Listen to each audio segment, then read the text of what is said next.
what I would say in a way of speaking to the hearts, as you have said. Yes. Thank you. I'm sure also members of your family were accompanied you or someone, but that's fine. Since you did not want to introduce them, we'll keep it at that. No, I have, Chair. I think I got into business right away. My son is somewhere. No problem. Yeah, and my sisters also are somewhere. So thank you very much. We've listened to you. This committee has all the what is needed to evaluate your suitability. We have former diplomats. Honorable Yusuf has been a diplomat before. We have lawyers, very successful lawyers. With people with different of different cadres in life will assess that suitability. But what I will really request is that we try as much as possible, if you are approved by this committee and subsequently by Parliament, to project the image of our country. UK, like Honorable Yusuf did mention, is an extremely important destination for our diplomats. Very lucrative, so to say, in the diplomatic circle, that you're considered to be not just an ambassador, but that's a high official ambassador being in the UK.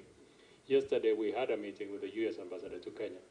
She speaks about Kenya without referring to any document. She knows what is found where. She knows how to improve our tourism. We have a visa-free country. We want some vibrancy in our diplomatic circle. And like I said, I really am of the opinion that you don't necessarily have to be a diplomat for you to qualify in diplomacy. She is a business person. She's doing so much. We are going to have, as a country, she is inviting 400 companies to come and to do a presentation in Kenya next month. The head of state is going for a state visit into the US. You can see she's extremely vibrant. She's changed what we perceive as diplomacy. Please be that window that this country again can bounce back in the diplomatic circle, and we hope, if this committee approves you, that we are going to see a lot of activity between Kenya and the United Kingdom. Until then, I wish you all the best and pray for you that you are considered favorably. And Alea Kuamba. Thank you, Have a good one. You have my word on that. The request that you have made, you have my word on it. Thank you, members. Let's have Honorable Joash Maangi.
Karibu sana Mheshimiwa Maangi. Please have a seat, honorable members. This is our nominee for High Commission Kenya to Uganda, Honorable Joash Maangi. Before we proceed, I would like to do a quick round of introduction. My name is Nelson Kipiego Nokwech, Committee Member of Parliament, Belgut constituency in Kericho County. I will have the rest of my colleagues introduce themselves. Karibu Mheshimiwa, naitwa Memusi Kanchori, mbunge wa Kajiado ya Kati, Kajiado County. Good morning, Honorable Joash. My name is Kwenya Thuku, Member of Parliament for Kinango constituency. Good morning, my name is Abdikadir Mohammed, Member of Parliament for Lagdera constituency, Kericho County, and member of this committee.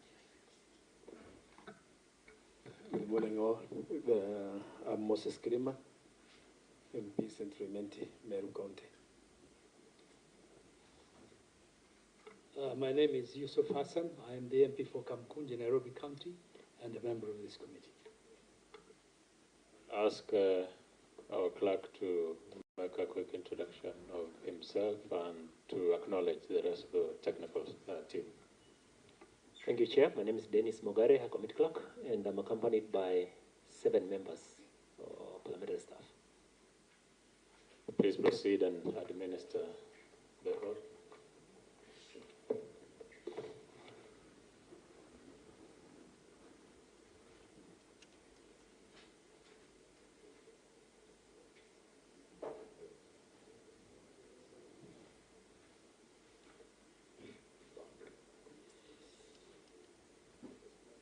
I, Joash Maangi Gongera, do swear that the information I shall give before this departmental committee on defense, intelligence, and foreign relations on the matter under its consideration shall be the truth, the whole truth, and nothing but the truth. So help me God. You also verify his documents.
Maangi, this process is constitutional and conforms with our parliamentary standard. Article 124A of the Constitution provides that when the House of Parliament considers any appointment for which its approval is required under the Constitution or an Act of Parliament, the appointment shall be considered by a committee of the relevant House.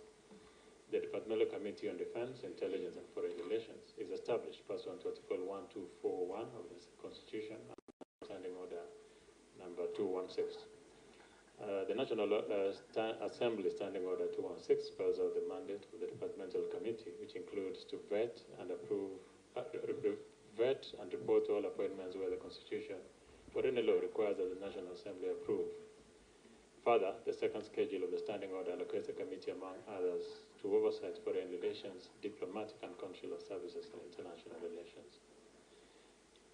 The purpose of this vetting, therefore, Honorable Maangi, is to ascertain your suitability as our next High Commissioner, Kenya to Uganda. But before I did that, we had requested the clearing agencies. And we had also put out if anyone had a memoranda for or against. We received a report from Ethics and Anti-Corruption Commission. And the issue that was raised by Ethics and Anti-Corruption Commission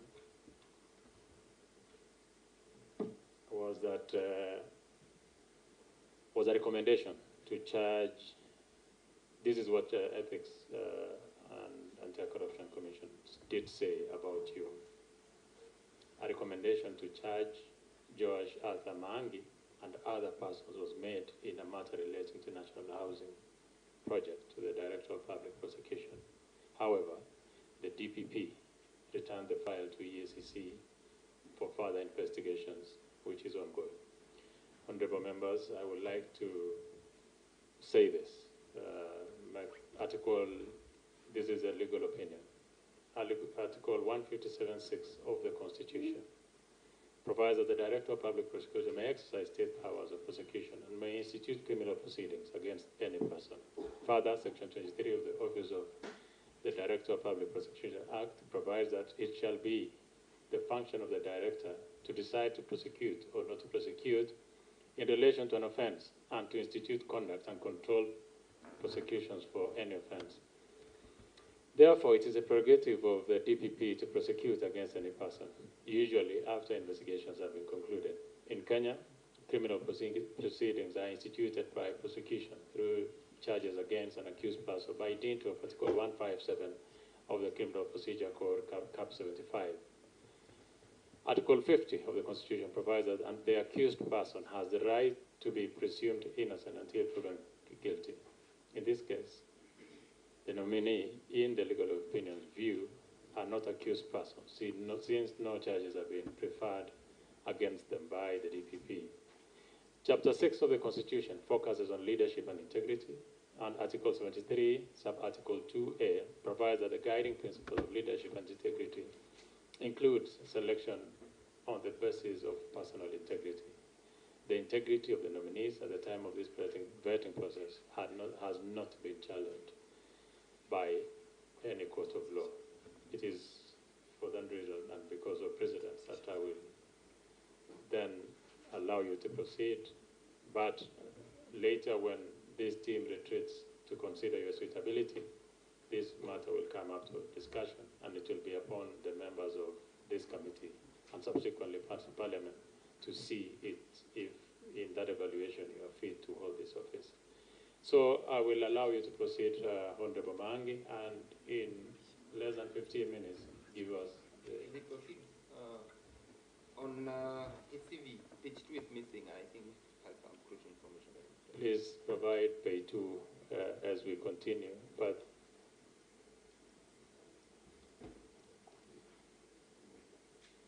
I'm told it's a copying matter and someone is working on it. Just ignore it, Honorable Maangi. Someone is working on it. It's actually a mistake. So, Honorable Maangi, in 15 minutes or less, give us a story of your life.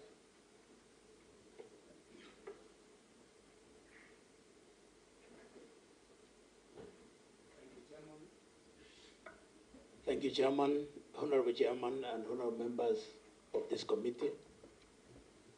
Indeed, it's my privilege to be here today. My name is Joash Maangi Gongera, but I prefer to go with by just Joash Maangi. I'm a Kenyan citizen, born and bred in Kenya, particularly in Gusii. I grew up in a village called Riagongera village. I am married with 2 sons. And let me start by giving my educational background, and I can come to my work experience. I went to school, I started my schooling at a primary school called Itare Primary School in Gusii, Logembo. Then I proceeded to Sawawongo High School in Siaya for my O-levels. Then went to Maranda High School, again in Siaya for my A-levels, before I proceeded to Nairobi University for my bachelor's degree in law. After graduating from Nairobi University, I proceeded to Kenya School of Law for a diploma in the practice of law. And later on, I went to the William Mitchell College of Law in the United States of America for my doctorate degree in laws. My work experience, I started my work experience in the firm of Mugambi and other advocates as a pupil, and under the tutorage of Justice Abida earlier on, who is now a Court of Appeal judge. And after that, I joined private practice in the name and the style of Maangi and the Kampala advocates, where I was managing partner. I practiced law up to 1997 when I went to the United States of America, where I worked in various institutions, starting from Extended Care Corporation, where I worked as a staffing and a recruitment supervisor. Then later on, I joined the firm of Marcus Chavas and Associates as a staff attorney. Then joined the firm of H.M. Ongera and Associates, also as a staff attorney. Also worked in the Minnesota law courts as a judicial clerk under Justice Lachun Lang, retired now. I also worked with an institution called International Leadership Institute as an international coordinator. I lived in the US up to 2009 when I came back to Kenya and joined an American company called Lemon International as Vice President, Judge of Business Development. I worked in that position up to 2013 when I joined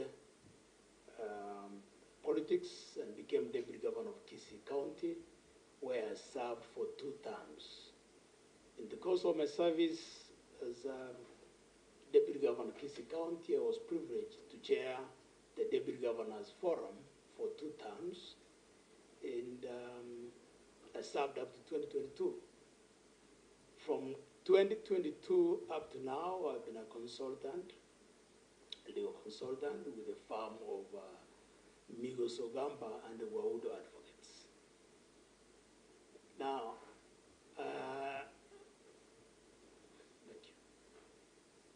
I can mention one or two things in the course of my work that I found important. While I worked as the International Leadership Institute coordinator, I was privileged to be assigned a role in Southern Sudan, and we negotiated a treaty or an agreement for the implementation of the law and order sector in Southern Sudan, but unfortunately we were not able to carry it through because the then president,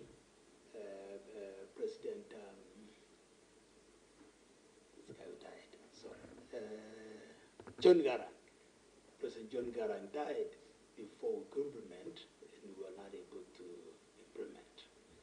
Also, while working in America under Extended Care Corporation, it was awarded as best performer in creating detention policies that saw my company or my branch, the company had 14 different facilities that saw my facility being rated the best in terms of creating retention policies which enabled my facility to do very well.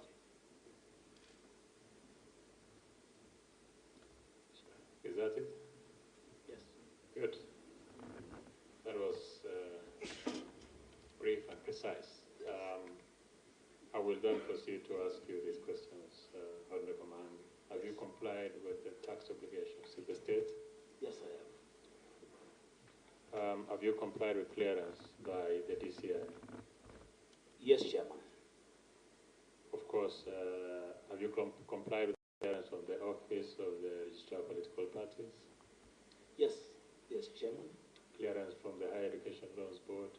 Yes, Chairman. Of course, clearance with the ESCC, there is an issue, but we'll look at it. And then have you been adversely mentioned or are under an investigatory or a parliamentary report? No. Do you hold dual citizenship? Now that you've been in the US for quite some time, I'm sure that will be interesting to know. No, I do not hold any dual citizenship. I'm a Kenyan. What's your financial net worth?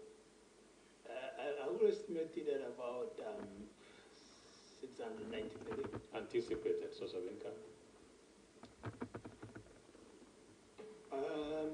Yes, I own businesses that are bringing me some income, and the tune of maybe to continue bringing the tune of 8 to 9,000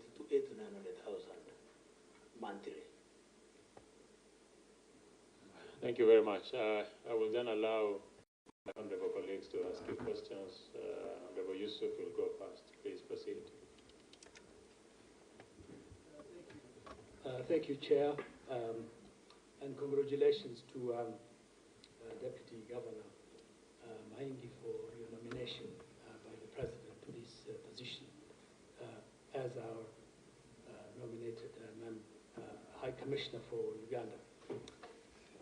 Just before the proceedings started, the Chair mentioned that the Anti-Corruption Commission is investigating you. You're under investigation, albeit you have not been charged. But nevertheless, you are under you're under a dark cloud. A dark cloud is hanging over you. And being an ambassador or a high commissioner is really a privilege and an important position, which requires people with a lot of integrity, with a good name. Would it not be better for you and for your country to stand aside and concentrate on defending yourself and clearing your good name before taking up a high commissioner position under the current circumstances? Mheshimiwa, with due respect, I do not think I need to defend myself because I've not been charged, I've not been accused of anything. What I heard the chairman read is that the Anti-Corruption Commission is investigating. And he also said that the Office of the Director of Public Prosecutions has denied prosecution. That if you allow me, Chairman, to raise just a little, to say something a little about that, this purported investigation. This is a matter that involves companies that I'm associated with, Lemon International, with National Housing Corporation. It involves a contract that was signed in 2010 for the construction of houses in Nangata. The company that I'm associated with constructed the houses, finished constructing the houses, handed over the houses to National Housing Corporation, but for some reason, National Housing Corporation did not pay both the retention and the variation monies. when Lemna demanded for payment and they realized that there was a bit of reluctance, Lemna followed the laid down procedure of going through arbitration, and Lemna was awarded the money. And this process went through the High Court up to the Court of Appeal, and Lemna still was awarded. Chairman, with due respect, first and foremost, I'm not the chairman of this corporation. I am not MD. I'm just a director. And it is straight law that corporations have separate and individual personality. So ideally, if anybody will be accused of any wrongdoing, it will be the corporation itself, because the corporation has an independent identity. Secondly, because this matter was litigated right from the level of arbitration through the High Court to the Court of Appeal, I believe if anybody, including EACC, was not satisfied with the outcome of this litigation process, the right procedures for them is to appeal. The avenue that is there is to appeal to the Supreme Court. And therefore, Chairman, with due respect, I am 100% sure that I'm innocent. And you know, sometimes, if you permit me to say, I think this was a little bit of a witch hunt, but I thank the ODPP that they saw it and flagged it out for what it is. So, Mheshimiwa, I am confident I'm a good citizen, upstanding, and ready to take my assignment. In any case, as the chair read very clearly, one, the threshold for this kind of assignment is very high. One has to be convicted, and in fact, not only be convicted, but has to exhaust all the appeal processes. Now here, we are talking about just an investigation of a company that is associated with me. So with due respect here, Chairman, I don't think. Honorable, are you? Honorable Green? Chairman, I just wanted to ask a little bit to get further to what has been explained. You know, there are a lot of legal jargons which my colleague has used. So the nominee, I believe it may not be fit or right to leave it as it is. The nominee, our ambassador, you know very well that when it comes to a limited company, as you have said, it has a legal capacity. Yes. But there are directors who are involved. Yes. Even though it has liabilities as a legal entity, there is what we call lifting the veil, so that you can see who am behind it. And when it comes to a commission of a crime, it's the directors who get liable after lifting the veil to account for the action of the limited company. You are so much aware of that as a legal person. So are you telling us that if the DPP end up finding out that there is an illegality which took place, then directors cannot be involved, or they cannot be pursued after lifting the veil? That's one. You'll answer that. Another one. You know very well that Kenya has its own issues with Uganda in respect of a country relationship and being neighbors. And there is an island called Migingo and some other few disputes which has been affecting our people so much, especially the fishermen in Lake Victoria.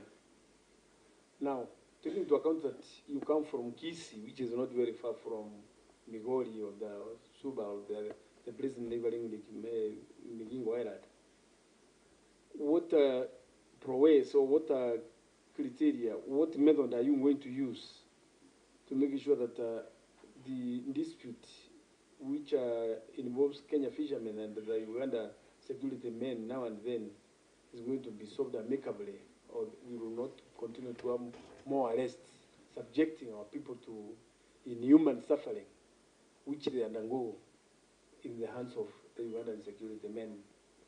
And finally, you are so much aware that Also, we have an issue of the people from this area of Seibei, Mount Elgon area, and where they border the Karamajong.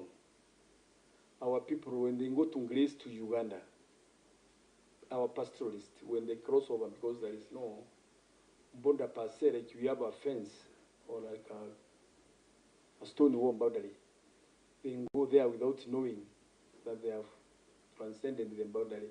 They're on the other side. They're arrested now and then. What common sense are you going to instill or to disseminate to the Ugandan authorities on the other side to see that these people have no evil malice, but they're just going to graze, and it has been a custom since time immemorial of those cousins, Karamajong, the Pokots, and the Turkanas, where they've been living together as cousins and so on, and they've been grazing without problems. What method are you going to, as an ambassador now, representing our people, what are you going to do to see that our people do not continue suffering? Thank you, Chairman. Please respond, Mheshimiwa. Thank you, Honorable Kirima. Let me start with the first question on the issue of piercing the corporate veil. Mheshimiwa, with due respect, piercing the corporate veil is a process, and it has to be justifiable. As I said earlier, we are talking about a civil dispute between two corporations, Lemon International and National Housing Corporation. If anybody will be sued to the chairman or the MD, by the time it goes to the mayor directors, then there will be justifiable cause. So far, that has not been demonstrated. And I prefer, Chairman, that I don't go beyond there, because I am 100% sure that I'm innocent, my company is innocent, and this is why the ODPP has not bothered to prefer any judges. And you know, sometimes there can be mischief. We're living at a time when ESCC, this matter was started being from 2020, when ESCC was heavily weaponized. And I don't want to go beyond there. 2020 to 21. Thank you. Now let me talk about our relationship with Uganda. Honorable Kirima, first and foremost, we must understand that Uganda is our neighbor. In fact, we share the longest border with Uganda. And therefore, Uganda is not a country that you can wish away. We have a very cordial relationship with Uganda, as seen by the fact that our president has visited Uganda severally, and the president of Uganda has also visited Kenya severally. And when you are neighbors, it's possible that a few issues may crop up. Kenya and Uganda have established, I'm informed, a joint ministerial commission which looks into how we can relate together in various sectors. One of the commissions that is already being implemented is the Joint Commission on International Boundaries. Now, this is already going on. The demarcation has been done, I'm told, about 60 kilometers has been done. But remember, our borderline is about 900 kilometers. It's the longest borderline. And one of the areas that this Joint Commission on International Boundaries is going to deal with is the issue at Migingo, Mount Elgon, and also Turkana. So I will believe that this is a matter that will leave the Joint Commission to deal with. But we do also have a joint ministerial committee on security, and this also has been meeting regularly. And these are issues that, as an ambassador, I will make sure that I fast track, but using the accepted channels or in the Interministerial Commission. Now, on the issue of Mount Elgon and Karamojong border posts, Kenya and Uganda also has a memoranda or an agreement on how they can improve the lives of the people of Karamojong, Turkana, and West Pokot, so that they can create a sustainable source of livelihood. In fact, Uganda is already at a very advanced stage in promoting this. They have a minister in charge of Karamoja area, and they are encouraging the people of Karamojong to avoid pastoralism because land is becoming scarce, and Kenya is also in the process of beginning that. I am comfortable that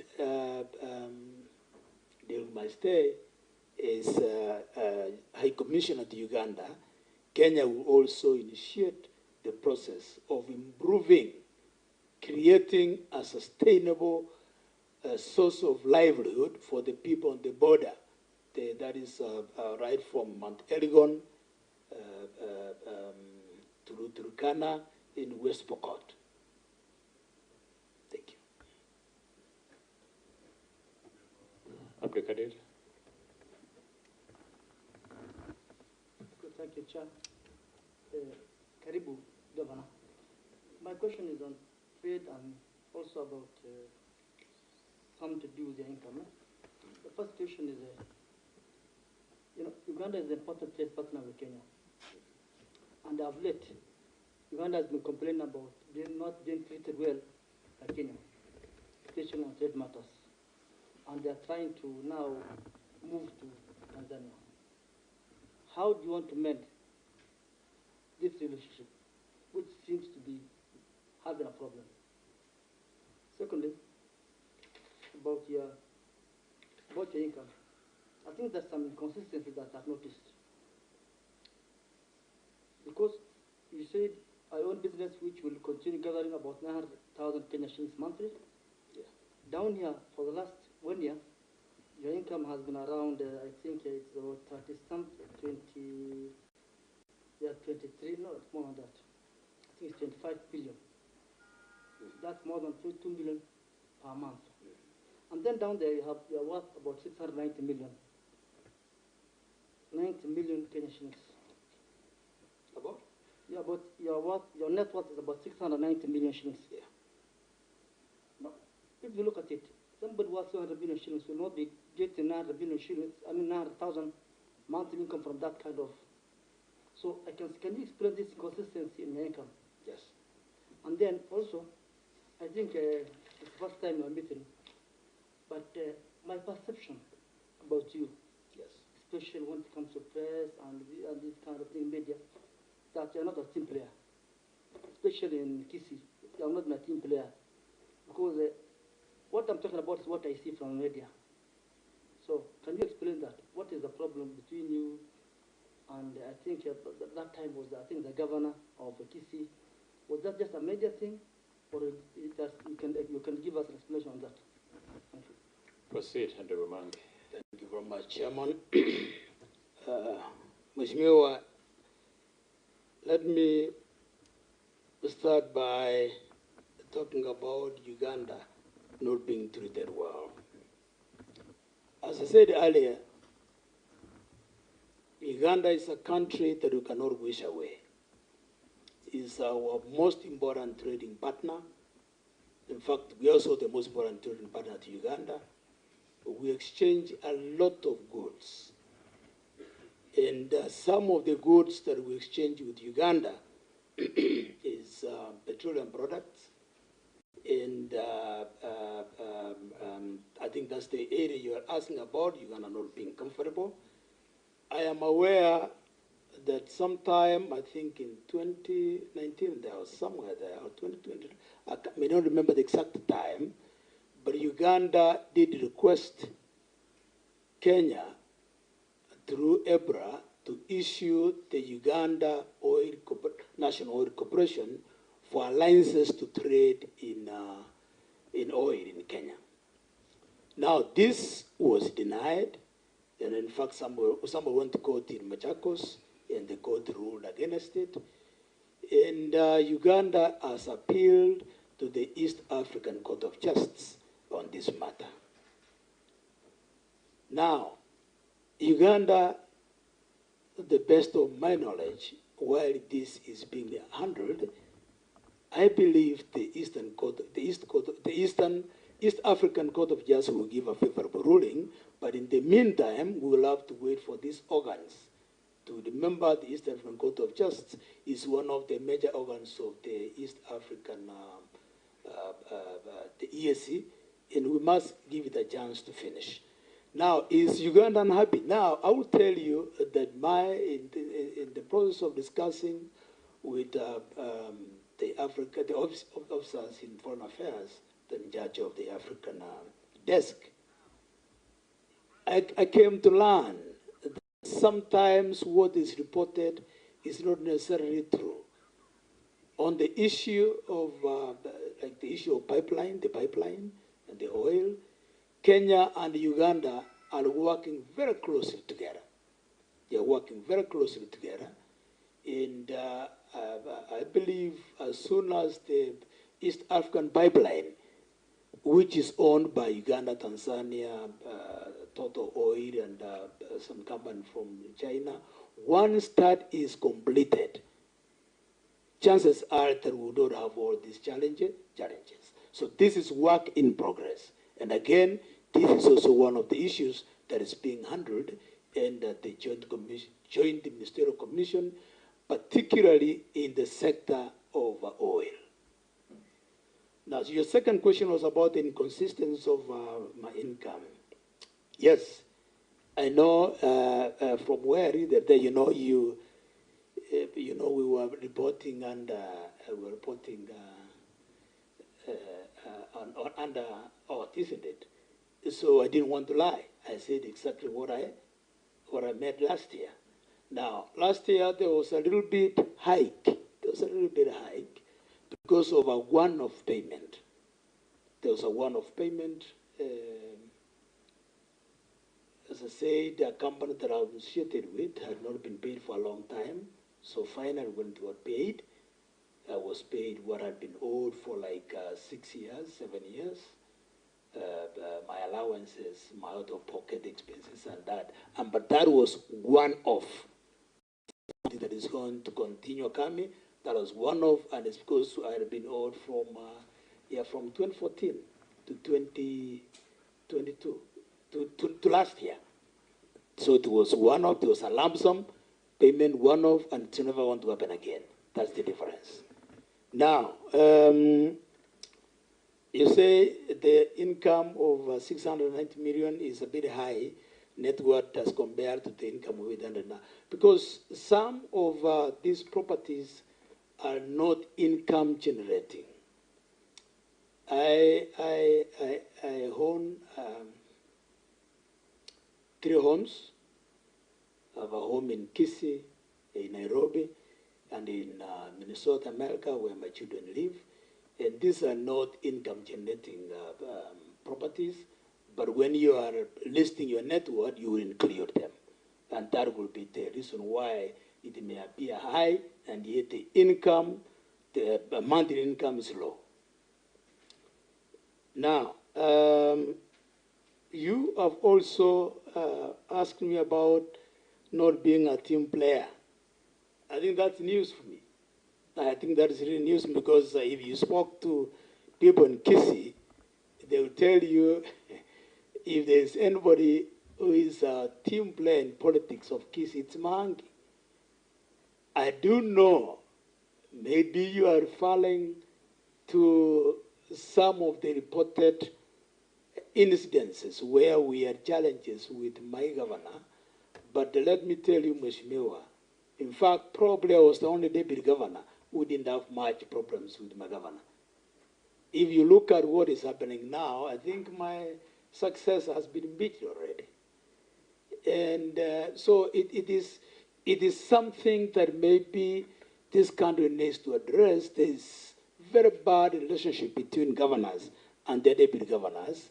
essentially because governors feel threatened by the emergence of the deputy governors. And remember, we were the pioneers. We had not established proper protocols on relationship. But despite that, if you were to rank Gusii with other counties in terms of development, we did very well. Now, there was a little bit of bickering politically because my then governor, Governor Ngwai, was a staunch and devout supporter of Raila Amolo Odinga, the leader of Azimio, and I was a supporter and a devout supporter of His Excellency William Ruto. When Governor Ngwai asked me to join him as a running mate, he knew that I was associated with Ruto, and I made it very clear to him that I will continue being loyal to Ruto. So that's why, even though those reports kept on coming out, but if you went on the ground, you would have found that we were doing a wonderful job. We had other counties coming to benchmark in Gusii, and I assure you, if there's a team player in Gusii politics, it will be me. Thank you. Honorable Mamuse. Thank you, Chair. Josh, congratulations for your nomination. The first thing is about your papers. Just made an observation that they are loosely passed. We've vetted a lot of nominees who are very organized, but your papers seem to be just kept in a manner that suggests that you are not very organized. Is this?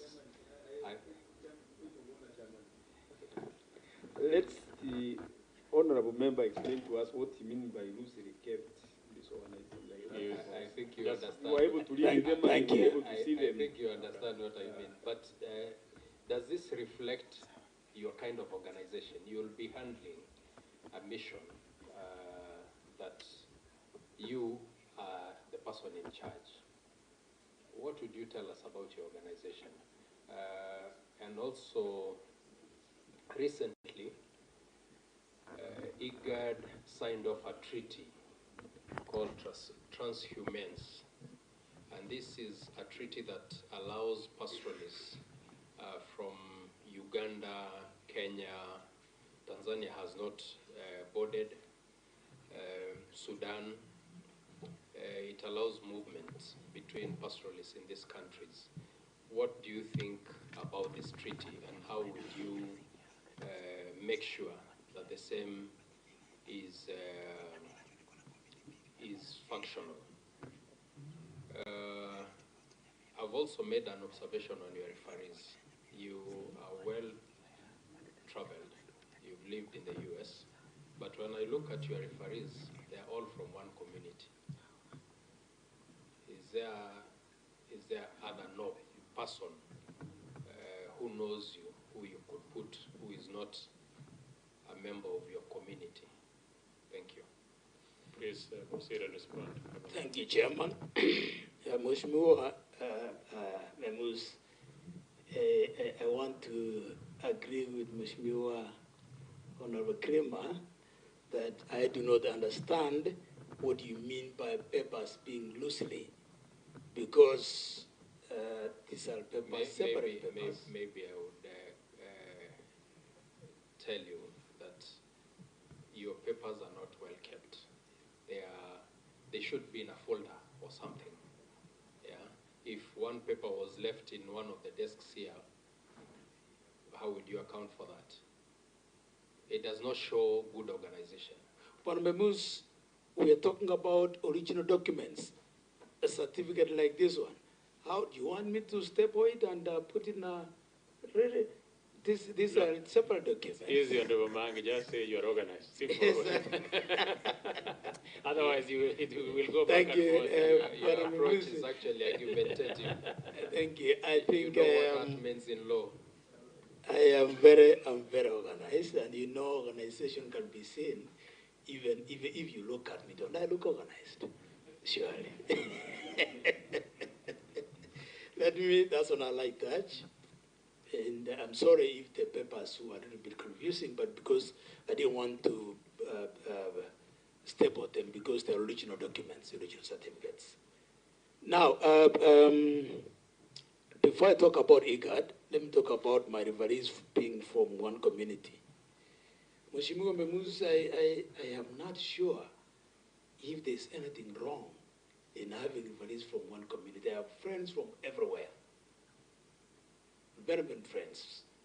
But if I just put people from one community as in my referees, and if you look at that, there is a lawyer there, there's a cabinet minister, there's a member of parliament. I mean, there's nothing wrong in having referees from one community, and that is a difficult question for me to answer, because really, what is wrong with that? I don't think there's anything wrong, and if you're implying bad motive, imputing bad motive, I don't see it. But let's talk about IGAD. IGAD initiated this transhumance agreement between Southern Sudan, Uganda, Kenya, but Tanzania, as you correctly put it, has not joined.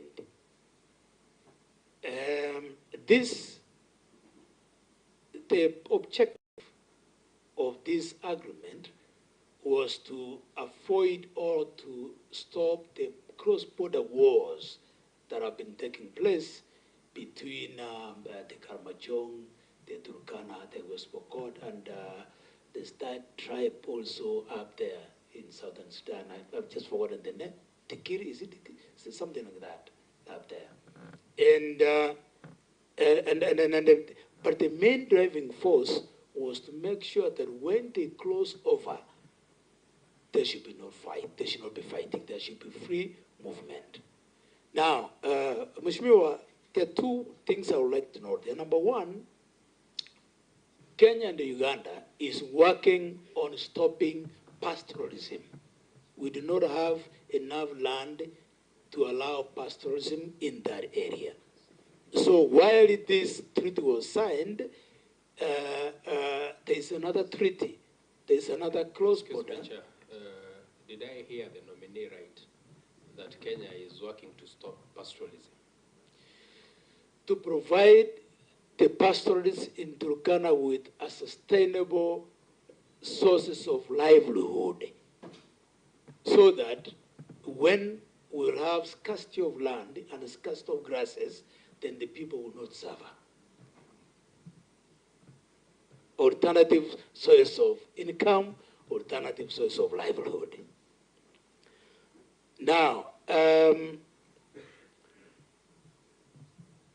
this is also one of the issues that is being handled by the Joint Ministerial Commission, and I believe it's a good move, it's a good gesture, but it is something that must also be handled together with the Joint Ministerial Committee on Security, which meets very regularly. Remember, one of the cardinal principles, one of the cardinal pillars in foreign policy is peace.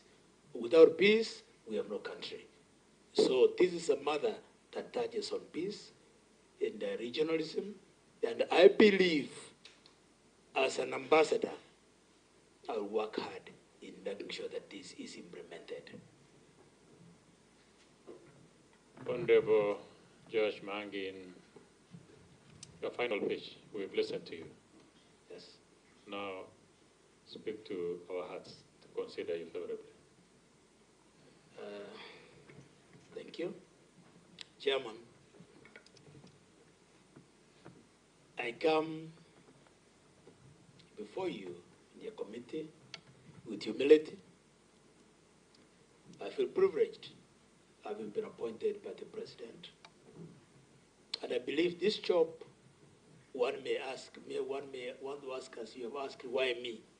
I believe I fit in this job. My gift mix my professional training as a lawyer, I've done international law, my work experience in public life as a politician, also my stay in the diaspora, my engagement with the diaspora, my engagement with leaders in the region and also in America makes me a good fit, a very good fit for this position. I am hardworking, honest, result-oriented, and ready to work. I believe that this committee finds favor and approves my nomination. Thank you. Thank you, Honorable Maangi. We've listened to you. Now the difficult task of ascertaining your suitability lies squarely in this committee. Until then, I wish you something. Thank you. Thank you, Chairman. Please, Sergeant Tamash and Lillian.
Lemon International and National Corporation.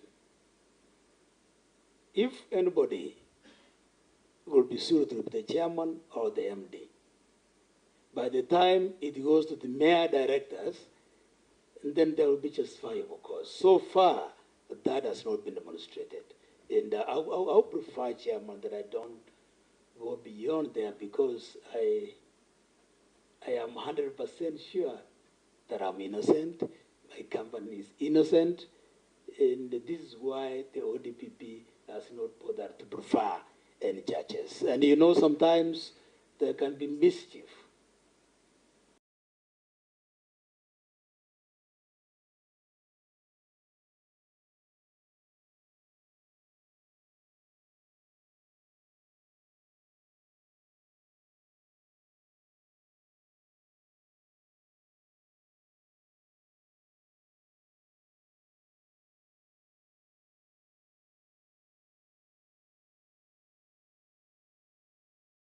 We're living at a time when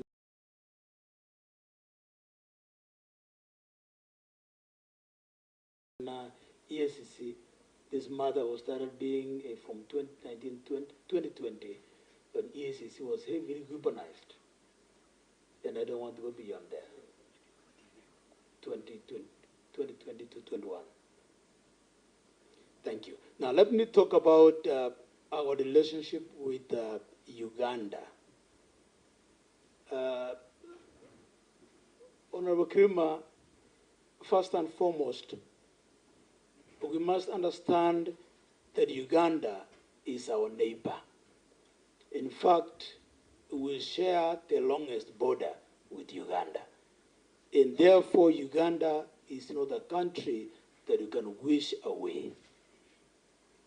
We have a very cordial relationship with Uganda, as seen by the fact that our president has visited Uganda severally, and the president of Uganda has also visited Kenya severally. And when you are neighbors, it's possible that a few issues may crop up. Kenya and Uganda have established, informed, a joint ministerial commission which looks into how we can relate together in various sectors. One of the commissions that is already being implemented is the Joint Commission on International Boundaries. Now, this is already going on. The demarcation has been done, I'm told, about 60 kilometers has been done. But remember, our borderline is about 900 kilometers. It's the longest borderline. And one of the areas that this Joint Commission on International Boundaries is going to deal with is the issue at Migingo, Mount Elgon, and also Turkana. So I will believe that this is a matter that will leave the Joint Commission to deal with. But we do also have a joint ministerial committee on security, and this also has been meeting regularly. And these are issues that, as an ambassador, I will make sure that I fast track, but using the accepted channels or in the interministerial commission. Now, on the issue of Mount Elgon and Karamojong border posts, Kenya and Uganda also has a memoranda or an agreement on how they can improve the lives of the people of Karamojong, Turkana, and West Pokot, so that they can create a sustainable source of livelihood. In fact, Uganda is already at a very advanced stage in promoting this. They have a minister in charge of Karamoja area, and they are encouraging the people of Karamojong to avoid pastoralism because land is becoming scarce, and Kenya is also in the process of beginning that. I am comfortable that during my stay as High Commissioner to Uganda, Kenya will also initiate the process of improving, creating a sustainable source of livelihood for the people on the border. That is right from Mount Elgon to Turkana in West Pokot. Thank you. Abdulkadir. Good, thank you, Chair. Karibu, Governor.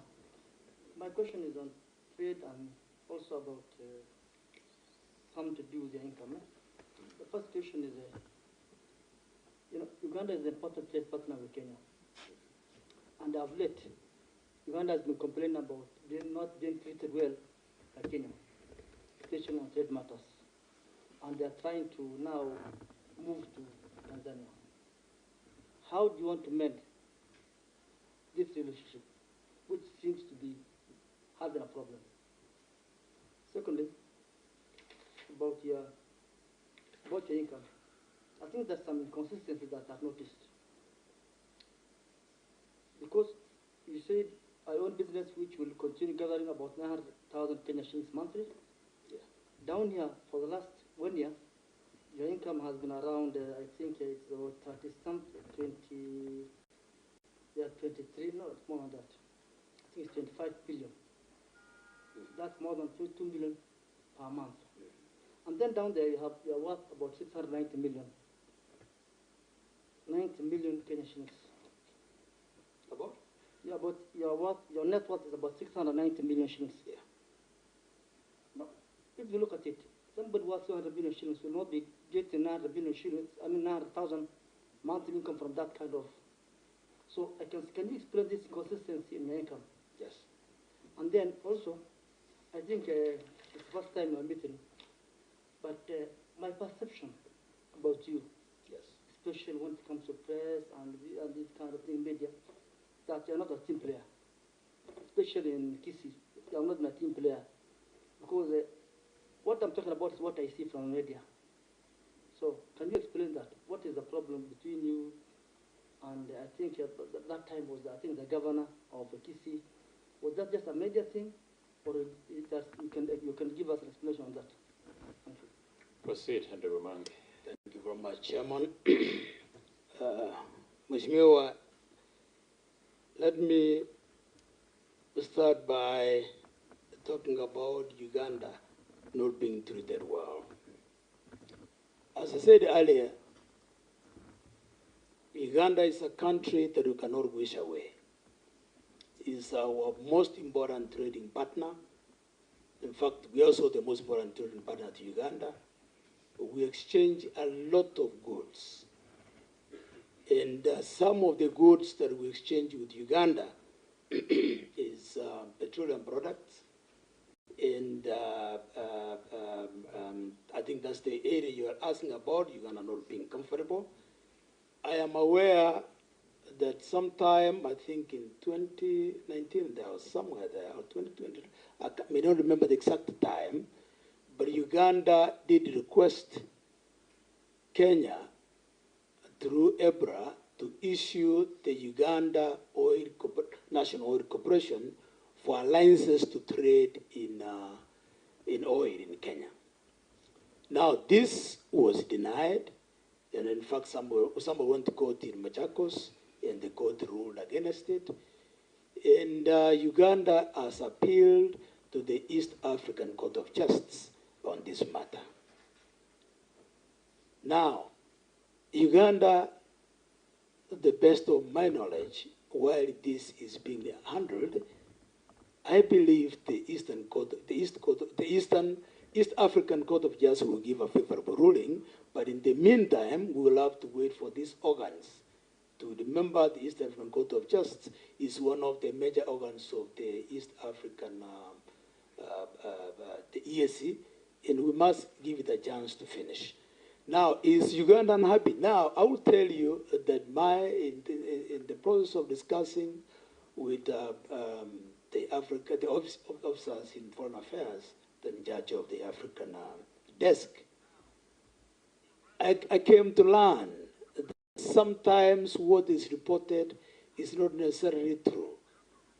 On the issue of like the issue of the pipeline and the oil, Kenya and Uganda are working very closely together. They are working very closely together. And I believe as soon as the East African pipeline, which is owned by Uganda, Tanzania, Total Oil, and some company from China, once that is completed, chances are that we will not have all these challenges. So this is work in progress. And again, this is also one of the issues that is being handled in the Joint Ministerial Commission, particularly in the sector of oil. Now, so your second question was about the inconsistency of my income. Yes, I know from where I read that we were reporting under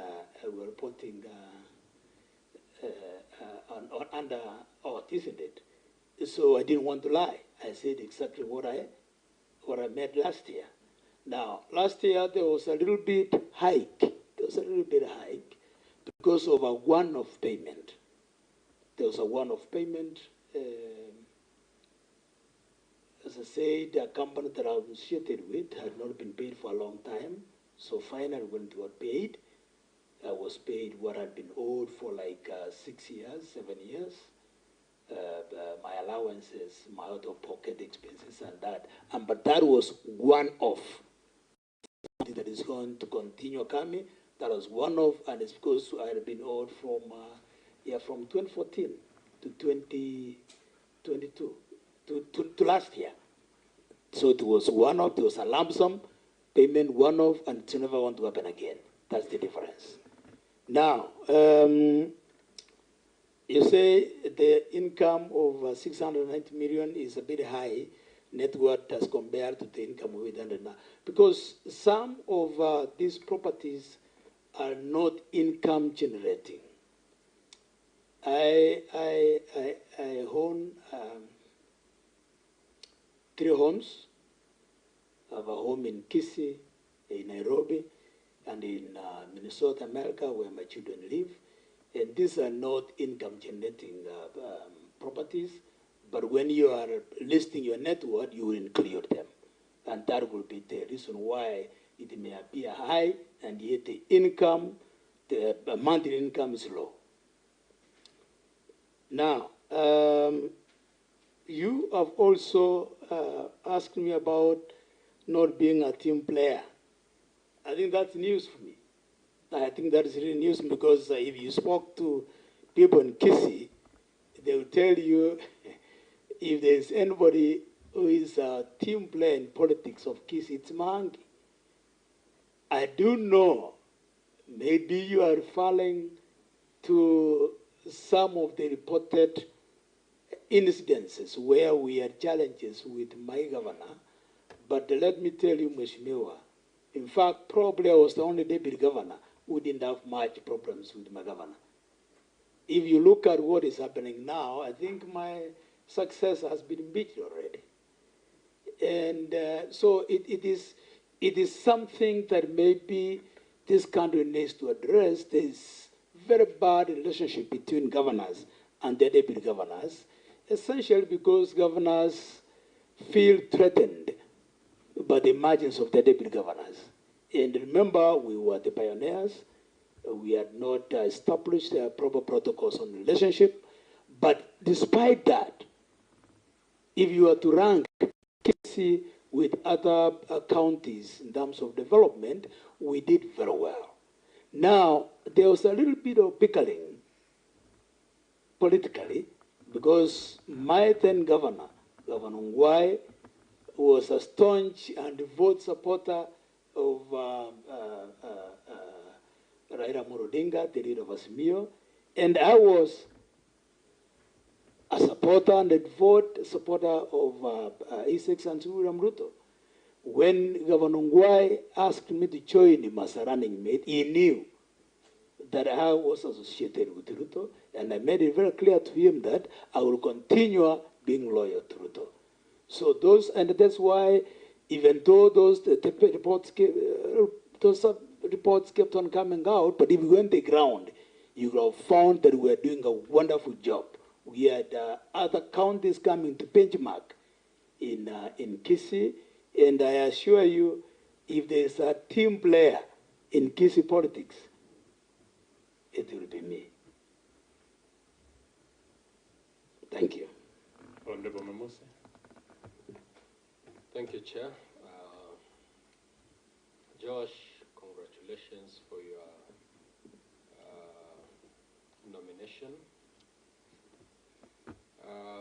The first thing is about your papers. Just made an observation that they are loosely passed. We've vetted a lot of nominees who are very organized, but your papers seem to be just kept in a manner that suggests that you are not very organized. Is this? Let the honorable member explain to us what he means by loosely kept disorganized.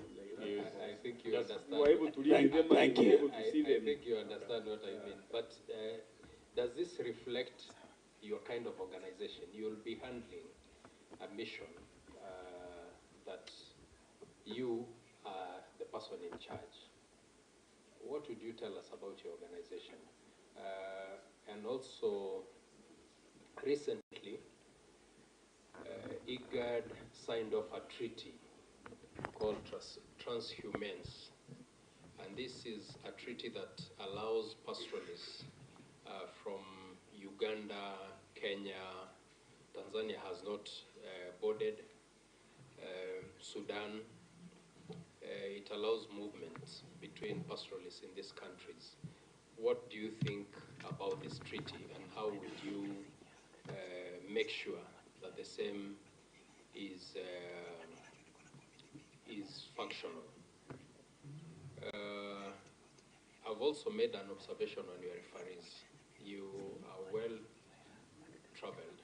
You've lived in the US. But when I look at your referees, they're all from one community. Is there other person who knows you, who you could put, who is not a member of your community? Thank you. Please proceed and respond. Thank you, Chairman. Mheshimiwa members, I want to agree with Mheshimiwa Honorable Kramer that I do not understand what you mean by papers being loosely, because these are papers, separate papers. Maybe I would tell you that your papers are not well kept. They should be in a folder or something. Yeah. If one paper was left in one of the desks here, how would you account for that? It does not show good organization. But members, we are talking about original documents, a certificate like this one. How do you want me to step it and put in a really? These are separate documents. Easy, Honorable Maangi, just say you're organized. Simple. Otherwise, it will go back Thank you. Your approach is actually argumentative. Thank you. I think you know what that means in law. I'm very organized, and you know organization can be seen even if you look at me. Don't I look organized? Surely. That's what I like touch.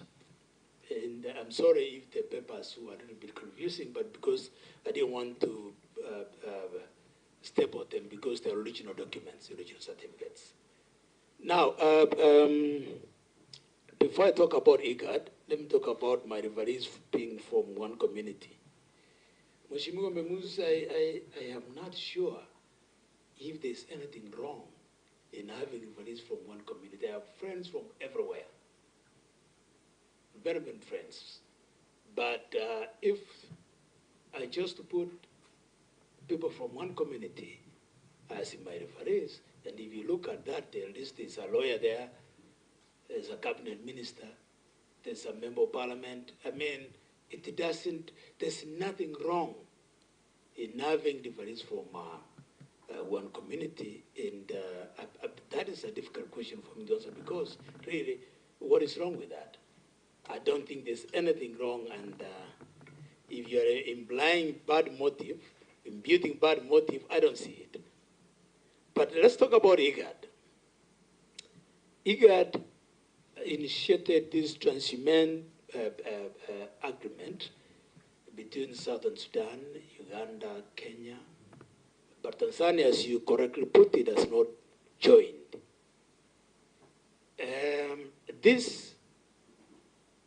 The objective of this agreement was to avoid or to stop the cross-border wars that have been taking place between the Karmachong, the Turkana, the West Pokot, and the Stad tribe also up there in Southern Sudan. I've just forgotten the name. Tikiri, is it something like that up there? But the main driving force was to make sure that when they cross over, there should be no fight. There should not be fighting. There should be free movement. Now, Mheshimiwa, there are two things I would like to note there. Number one, Kenya and Uganda is working on stopping pastoralism. We do not have enough land to allow pastoralism in that area. So while this treaty was signed, there's another treaty. There's another cross-border. Did I hear the nominee right, that Kenya is working to stop pastoralism?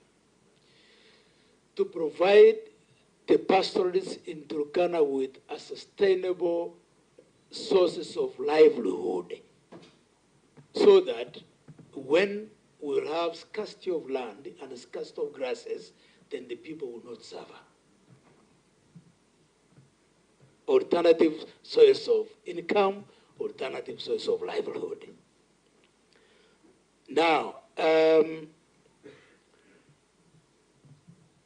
this is also one of the issues that is being handled by the Joint Ministerial Commission, and I believe it's a good move, it's a good gesture, but it is something that must also be handled together with the Joint Interministerial Committee on Security, which meets very regularly. Remember, one of the cardinal principles, one of the cardinal pillars in foreign policy is peace.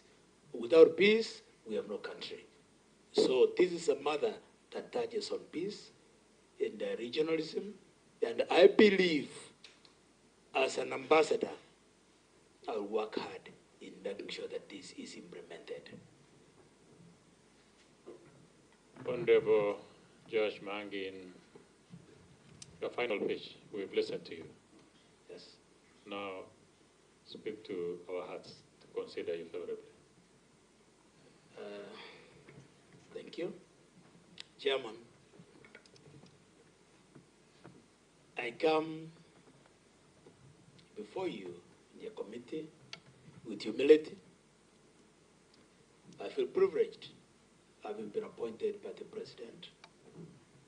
And I believe this job, one may want to ask us, you have asked, why me? I believe I fit in this job. My gift mix, my professional training as a lawyer, I've done international law, my work experience in public life as a politician, also my stay in the diaspora, my engagement with the diaspora, my engagement with leaders in the region and also in America makes me a good fit, a very good fit for this position. I am hardworking, honest, result-oriented, and ready to work. I believe that this committee finds favor and approves my nomination. Thank you. Thank you, Honorable Maangi. We've listened to you. Now the difficult task of ascertaining your suitability lies squarely in this committee. Until then, I wish you something. Thank you. Thank you, Chairman. Please, Sergeant Tamash and Lillian.